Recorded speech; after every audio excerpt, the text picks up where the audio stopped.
Aš noriu pristatyti visų pirma mūsų svečią. Tai yra Pasaulio mini futbolo federacijos prezidentas, ponas Filip Juda.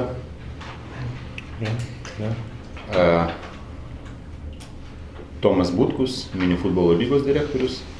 Na ir aš, naujos Lietuvos mažojo futbolo asociacijos vadovas.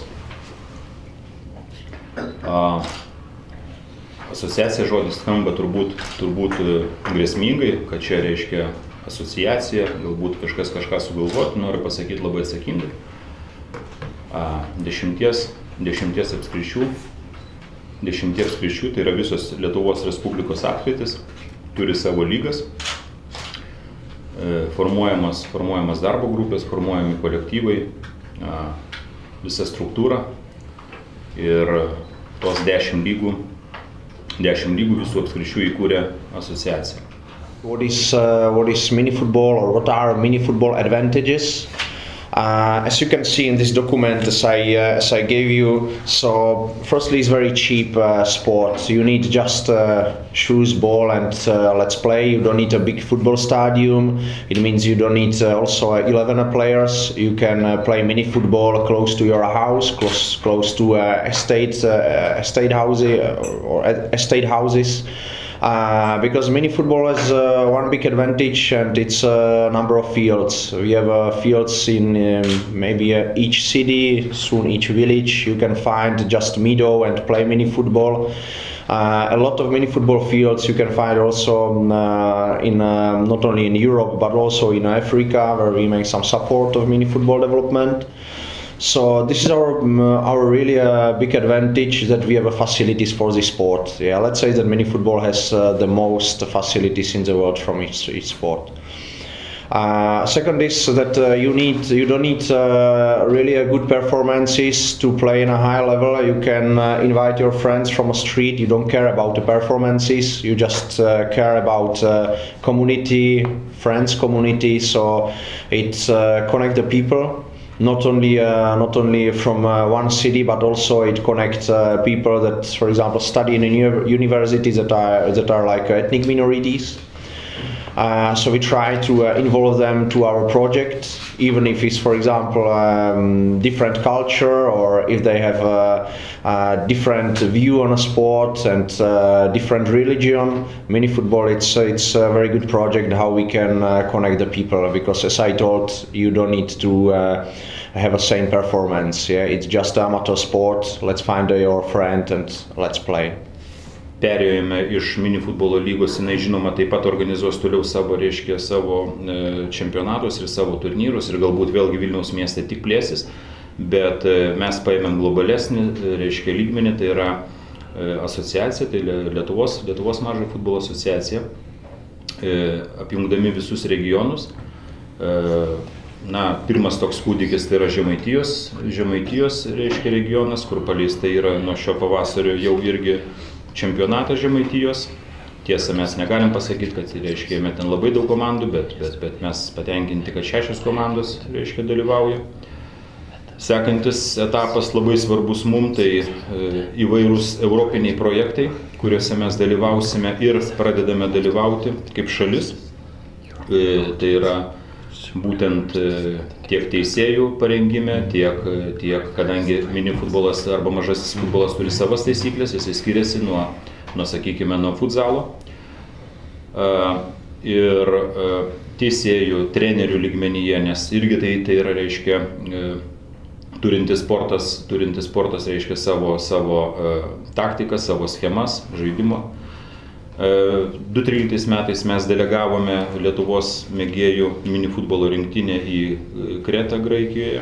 Pasirodėme kaip pirmam čempionatui, nežinodami to lygmens, nuoširdžiai sakant, labai gerai.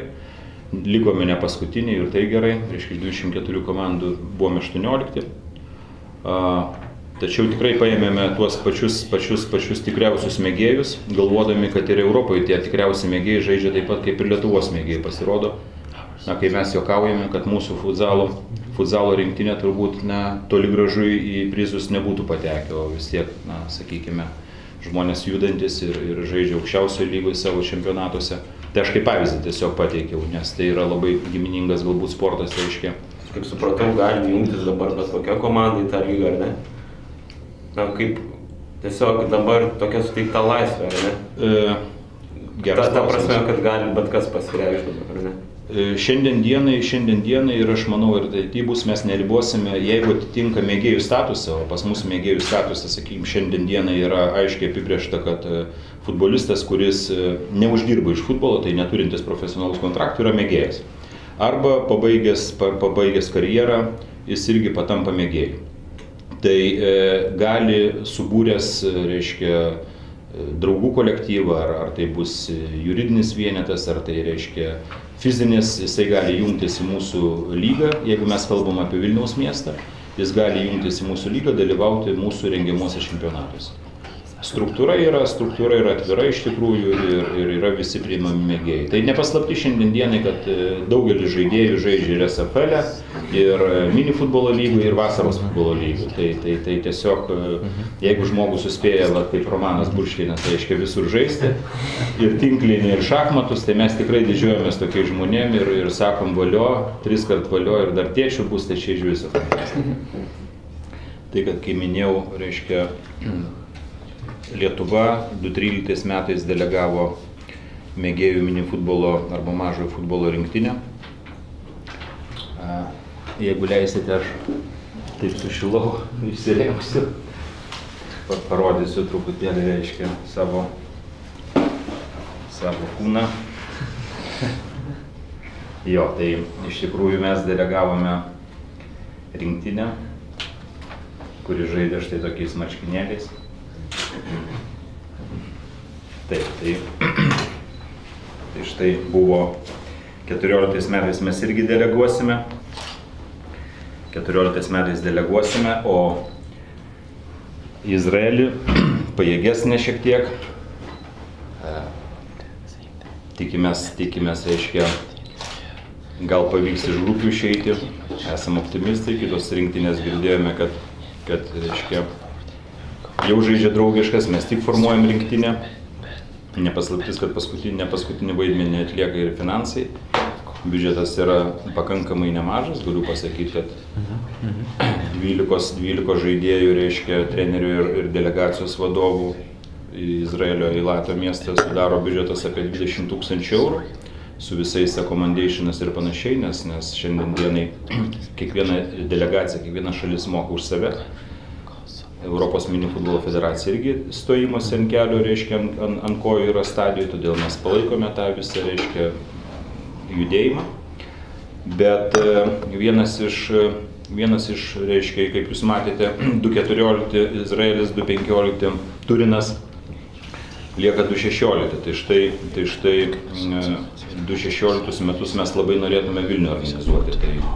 Tai štai svečias irgi yra dėl to pakviestas, nes mes su Vilniaus miesto atstovais, valdžios atstovais, sakykime, ne paskutiniais, kalbamės apie tam tikrus dalykus, žiūrėjom keletą vietų, kur galėtų vykti čempionatas. Konkrečiai buvo 5 vietos parodytos ir jos kai kurios, aišku, tokios yra, kai kurios yra utopinės, tarkim, kaip arkikatedros aikštė, ar ne, reiškia, tai 2-3 tūkstančius vietų tribūnas pastatyti ir futbolo 2 aikšteles, vietos kaip ir užtenka, bet aišku, tai jau iššūkis.